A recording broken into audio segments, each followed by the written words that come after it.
Bonjour à tous et merci de nous rejoindre sur Eurosatori TV. Je reçois Cédric Perrin, bonjour. Bonjour Aude. Vous êtes sénateur du territoire de Belfort, mais pas seulement, puisque vous êtes président de la Commission des Affaires étrangères, de la Défense et des Forces armées au Sénat. Alors on est en pleine actualité justement, puisqu'il y a l'actualisation de la loi de programmation militaire qu'on appelle la LPM, qui a été discutée notamment il y a 15 jours, il me semble. 15 jours. Voilà, c'est ça. Et votre commission a fait une proposition d'augmenter notamment de 14 milliards d'euros à ajouter à l'effort en fait que fait le gouvernement. Et finalement, pour l'instant, aucun consensus n'a été trouvé. Et du coup, il y a une commission mixte paritaire ce mardi. Qu'est-ce que vous attendez de cette rencontre ? D'abord, on attend beaucoup de cette rencontre parce que c'est évidemment une occasion pour la ministre, j'allais dire, de saisir la balle au bond du Sénat et d'accepter en tout cas une augmentation du budget. Nous, pour nous, il y a trois principes qui sont essentiels. D'abord, c'est celui de la menace dont le gouvernement parle depuis maintenant quasiment un peu plus d'un an, avec une revue nationale stratégique qui met clairement en avant dans le paragraphe 7 le risque d'un choc majeur à l'est de l'Europe à horizon 3-4 ans. Je crois que le président de la République l'a dit, le chef d'état-major des armées l'a dit, la ministre l'a dit, et ça a été écrit, voté, donc on estime qu'il faut le prendre en considération. Si on veut le prendre en considération, il faut évidemment mettre en face de ça des actes et des moyens.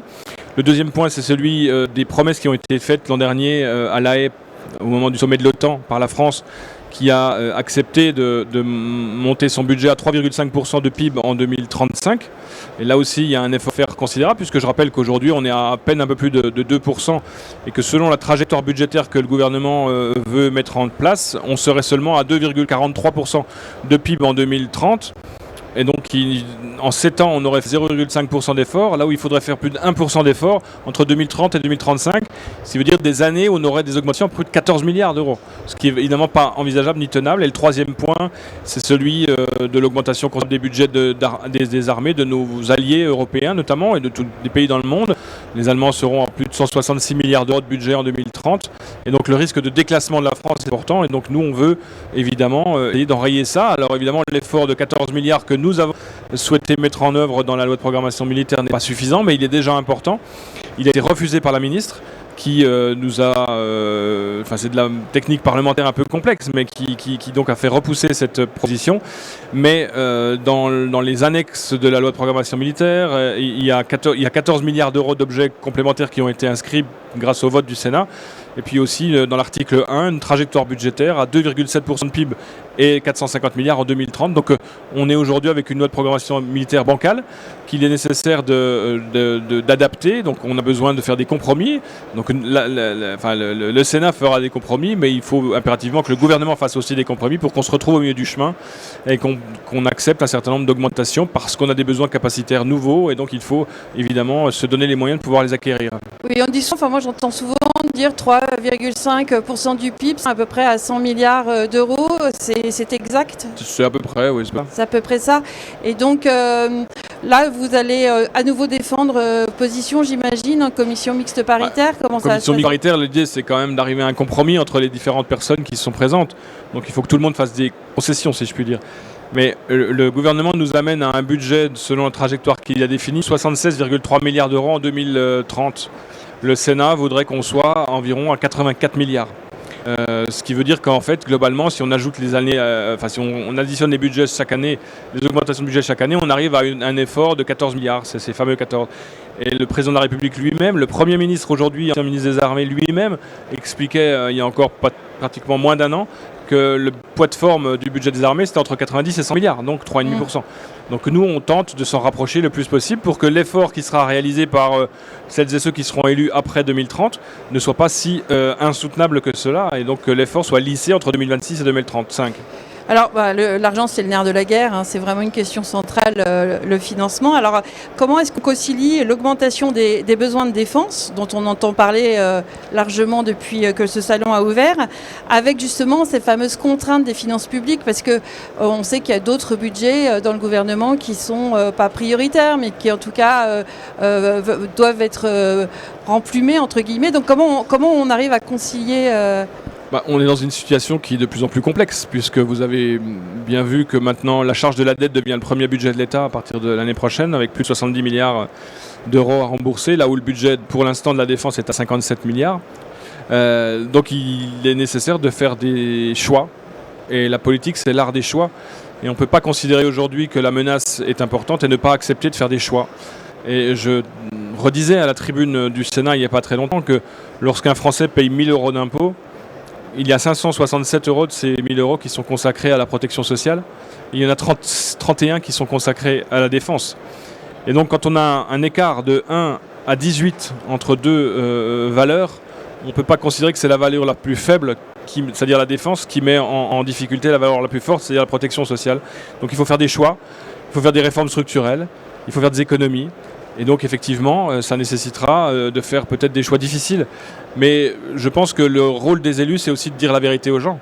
Et je pense que la prise de conscience qui commence à être petit à petit celle des Français dans nos territoires, doit nous amener à réfléchir et à mettre en œuvre des moyens pour permettre à nos armées d'assurer la protection de la France et des Français. Je pense que le rôle essentiel, en tout cas je suis gaulliste de ce point de vue-là aussi, le rôle essentiel d'un État, c'est d'assurer la protection de ses concitoyens. Et donc dans des situations comme celle que nous vivons aujourd'hui, c'est peut-être de faire des choix. Est-ce qu'il faut sanctuariser certains équipements? Alors, il y a un amendement de la loi de programmation militaire qui a été déposé par mon collègue Dominique Delège, le rapporteur de la commission des finances et qui s'occupe du budget des armées, qui vise à sanctuariser le budget des armées en considérant que la réserve de précaution, qui chaque année permet de prendre, en tout cas sur les budgets des différents ministères, que cette réserve de précaution ne doit pas concerner les armées, parce que nous devons sanctuariser le budget des armées. Je crois que ce qui est important aujourd'hui, et c'est pas dans un salon comme celui-là qu'on dira le contraire, c'est la sincérité budgétaire qui est importante. La sincérité budgétaire, elle donne de la visibilité aux industriels, et aujourd'hui, les reports de charges qui ont quand même été plus de 8 milliards l'année dernière mettent en difficulté l'industrie et notre BITD. Donc il faut qu'on arrive vers moins de gel et de surgel de la part de Bercy et vers plus de sincérité budgétaire pour donner aux industriels de la visibilité et la capacité de se projeter dans le temps. On ne peut pas aujourd'hui être industriel dans la défense et ne pas avoir un carnet de commandes à plus de 6 mois. Ça n'est pas possible, ça n'est pas envisageable. Donc ça nécessitera sans doute des sacrifices, il faudra le dire. Et l'idée aussi derrière cette loi de programmation militaire que nous avons votée au Sénat, c'est évidemment une augmentation des budgets parce que nous pensons que c'est une nécessité, mais c'est aussi la nécessité qu'il y a d'instiller dans l'opinion publique l'idée que la question de la défense, ça doit être un débat majeur de la présidentielle qui va arriver. C'est-à-dire qu'on veut que ce sujet de la défense soit un sujet de débat dans l'opinion publique. Et d'ailleurs, je serai demain avec Bruno Retailleau sur le salon toute la journée pour rencontrer des industriels de la défense et mieux encore, faire partager ces idées à un des candidats à la présidentielle. Alors, en tant que sénateur, vous êtes souvent sur le terrain. Justement, vous parlez de nos concitoyens. Est-ce que vous pensez que l'opinion publique française mesure le changement d'époque dans lequel on se trouve et qu'ici on a parfaitement compris, on le voit bien tous les jours? Moi, ce que je pense, c'est que les Français sont très inquiets. Quand le chef d'état-major des armées s'est exprimé devant l'Assemblée des maires au mois de novembre et qu'il a dit un certain nombre de vérités qui parfois ont été d'ailleurs raccourcies, je pense qu'il y a dans l'immense majorité des maires qui étaient présents une prise de conscience. Et ils ont bien compris ce que le chef d'état-major voulait dire. Et il y a dans l'opinion publique des gens qui considèrent effectivement que nous vivons toujours dans un monde en paix, où la croissance est infinie et la paix éternelle, mais malheureusement nous ne sommes plus en paix, mais nous ne sommes pas en guerre. Et donc il faut que chacun prenne conscience de la situation dans laquelle on est. Et le meilleur moyen pour préparer l'avenir, c'est de s'éviter une guerre. Et je crois que c'est Pierre Vandier qui disait assez récemment dans la presse demain c'est pas dans 10 ans, demain c'est pas dans un an, demain c'est demain, et donc demain ça se prépare aujourd'hui.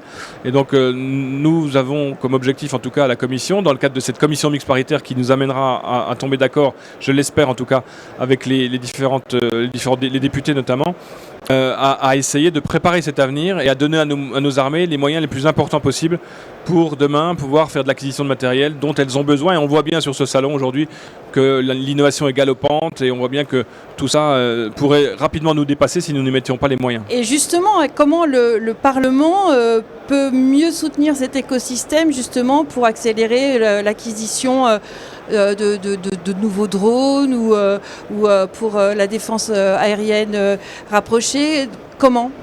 Le meilleur moyen que le Parlement peut mettre en œuvre pour aider nos armées, c'est de voter un budget qui soit à la hauteur des enjeux. On y revient toujours finalement. Et on revient toujours à la même chose. Mais je rappelle que dans ce pays, en France, ceux qui votent le budget, ce sont les parlementaires. C'est l'Assemblée nationale et le Sénat.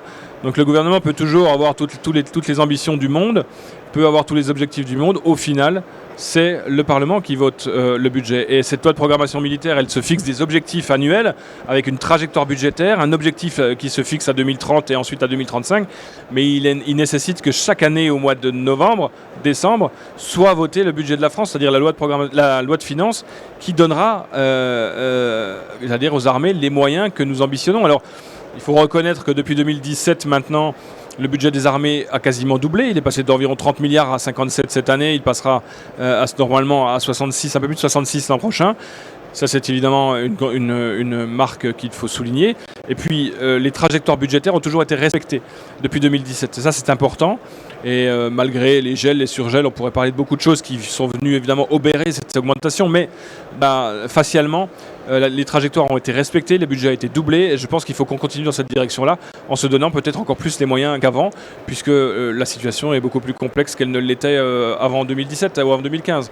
Donc l'idée du Parlement, c'est de donner davantage de moyens à nos armées. Et contrairement à ce qui a pu être dit parfois dans certaines presses, le Sénat n'a en aucune manière voté contre le budget des armées. Bien au contraire, le Sénat a impulsé une politique qui visait à ce qu'on augmente le budget des armées plus que ce que le gouvernement voulait faire. Le gouvernement étant bloqué sur ces 436 milliards, nous avons fait en sorte de nous donner les moyens en commission mixte paritaire, continuer à dialoguer. C'est la raison pour laquelle nous avons voté comme ça. Alors j'ai une dernière question, mais est-ce que ça veut dire que si au lendemain de la présidentielle, c'est pas le candidat de l'actuel parti de l'actuel président de la République qui est élu, est-ce qu'il faut refaire un nouveau livre blanc, une nouvelle LPM, pourquoi pas ? Dans la loi de programmation militaire, on a amendé le texte pour que le livre blanc soit lancé, la commission du livre blanc lancée au 1er janvier 2027. Ça nous paraît important de réfléchir dès le 1er janvier avec un comité qui soit un comité, neutre et fait d'experts sur un livre blanc qui pourra donner son travail au prochain président de la République. Et ensuite, il y aura, je pense, nécessairement une nouvelle loi de programmation militaire. Mais en accélérant le livre blanc, on accélère aussi, j'espère en tout cas, la loi de programmation militaire. Et puis, cette LPM, elle a aussi pour objectif, pour les uns et les autres, de voir ce que les différents candidats ont dans le sac, si je puis dire. Ouais. Qu'est-ce qu'ils veulent faire avec la loi de programmation militaire? Est-ce qu'ils sont d'accord ou pas avec une augmentation? Et là, les masques sont tombés. On a vu qui était favorable à une augmentation, qui était favorable à une défense améliorée, ou en tout cas favorable à donner à nos armées les moyens d'assurer la défense de notre pays, et qui n'y était pas favorable. C'est très clair, il suffit d'aller voir les votes des uns et des autres et chacun comprendra quelles sont les ambitions des différents groupes politiques. Et ensuite, imaginons évidemment ce qu'auront pour ambition les différents candidats à la présidentielle. Merci beaucoup Cédric Perrin d'être venu et bon après-midi, bon salon. Merci beaucoup, bonne journée.